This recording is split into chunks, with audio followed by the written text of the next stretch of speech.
Jake, yeah, you watch a lot of film. You watch all 22.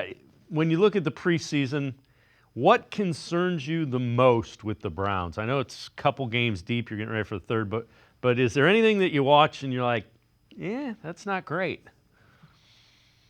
I think we kind of talked about this a little bit, and it's not a perfect answer for maybe the X and O stuff that I like to lean into, but I do think there's an attitude that the injury stuff that they're dealing with now with the tackles and you talk about guys who are out a little longer term than they expected, somebody like Dalvin Tomlinson with the knee and the groin injury that Greg Newsome has had some surgery to try to help alleviate. I think that what happens is you get a lot of these injuries and you really start to see a team that dealt with so many of them last year. And I'm fully realizing they have the track record of coming back last year and figuring it out and having a great season.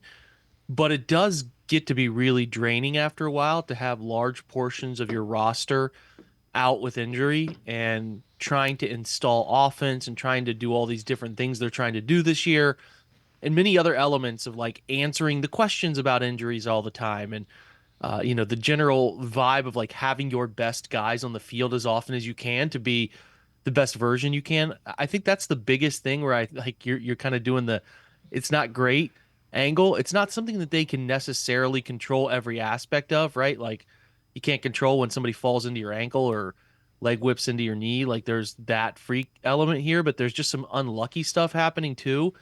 And I would kind of just say that it feels to me like they're beaten down mentally by dealing with injuries all the time. I think we're going to talk about preseason and we're going to talk about that stuff, and I think it's always something you want to do. But so many of the Sunday players we expect to even be out there on the 8th, just a mere 2.5 weeks away, are still not a big part of the preseason, and at times have not been a big part of training camp.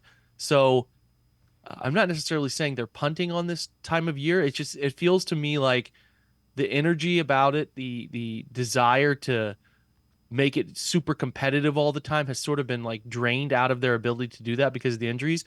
And that's where I'm a little concerned is like how well not rested isn't certainly not it, but it's just like how ready to go are the front of the line roster guys for the season because you used to get a better feel for that in the preseason, through training camp, but sort of through factors they can't control, it feels like we're just going to just shrug our shoulders and see week 1.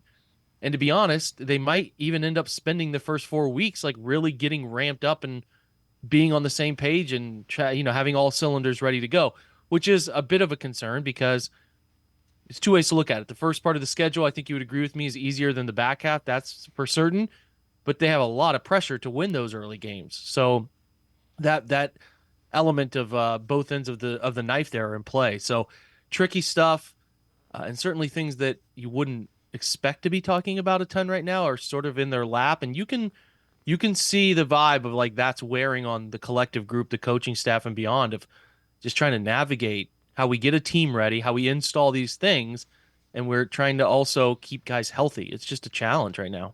Yeah, and to your point, you can't afford a slow start, right? Because the finish, the back half of that is pretty brutal, and you got to every game counts the same, and there are games early that you need to win.